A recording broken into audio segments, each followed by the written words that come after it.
네, 어제 오전 울산 연포부두에 정박 중이던 2만 5천 톤급 석유 제품 운반선에서 불이 났죠. 18시간 만에 겨우 꺼졌습니다. 이 엄청난 불기둥을 보면서 놀란 분들 많은데 다행히 인명피해는 크지 않았습니다. 취재 기자 연결해서 좀 더 자세한 얘기 나눠보겠습니다. 김종호 기자. 네, 김종호입니다. 네, 우선 화재 상황부터 좀 다시 짚어보죠. 결국은 오늘 아침이 돼서야, 이른 아침이 돼서야 불이 다 꺼졌어요.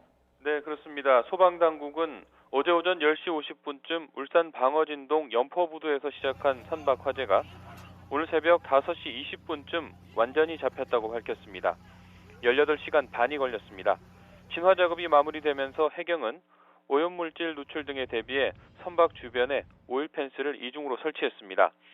애초 소방당국은 사고 선박인 스톨트 그로이랜드호가 석유 제품을 많이 싣고 있어서 진화 작업이 며칠이 걸릴 수 있다 이렇게 설명했습니다.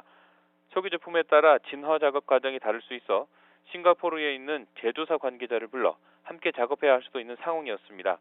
그런데 일단 사고 발생 6시간째 큰 불이 잡혔습니다. 당시 제가 해상에서 취재하고 있었는데 무섭게 치솟던 시뻘건 불길이 사라지고 내부에서 연기가 피어오른 모습만 볼 수 있었습니다. 하지만 이때도 내부에 열기가 많이 남아있어 위험한 상황이었습니다. 이 때문에 소방과 해경은 계속해서 사고 선박에 거품을 뿌리며 선박 온도를 낮추는 데 주력했고 오늘 새벽 불길을 다 잡았습니다. 이번 불로 사고 선박과 옆에 붙어있던 배에서 모두 46명이 구조됐습니다. 구조와 대피 과정에서 선원과 하역 노동자 등 12명이 다쳤고 해경대원과 소방관 등 6명도 병원으로 옮겨졌습니다.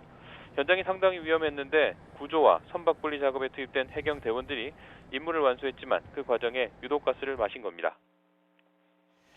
네, 시청자 제보 화면이나 또 해경이 이 불을 끌 때 상황 이런 것 영상을 보면 불이 났을 당시 폭발과 함께 이 높게 치솟은 불기둥 참 어마어마했습니다. 그나마 이 정도로 인명 피해가 그친 게 다행이 아닌가 하는 생각도 들 정도인데 취재하면서 직접 지켜본 화재 현장 얼마나 위험했습니까?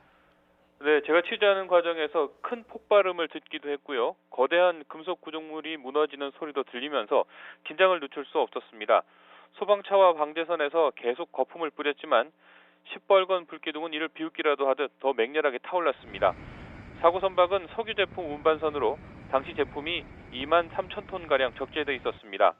폭발과 함께 엄청난 불기둥이 생긴 것도 싣고 있던 석유 제품 때문인데요. 자칫 큰 인명피해로 이어질 수 있는 아찔한 상황이었습니다.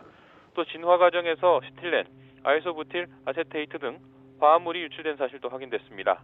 경찰은 취재진을 포함해 근처에 있는 사람들을 현장에서 더 먼 곳으로 가도록 통제했습니다. 연포부두에서 작업 중에 폭발 사고를 목격한 사람들 이야기도 들을 수 있었습니다.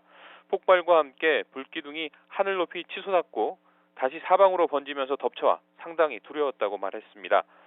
불은 꺼졌지만 아직 선체에는 열기가 남아 있습니다. 거기에 화합물이 완전히 제거되지 않아 배에 들어가서 조사를 진행하기 어려운 상황입니다. 정확한 사고 경위를 파악하려면 감식 작업이 필요한데 오늘은 쉽지 않아 보입니다. 지금까지 YTN 김종호입니다.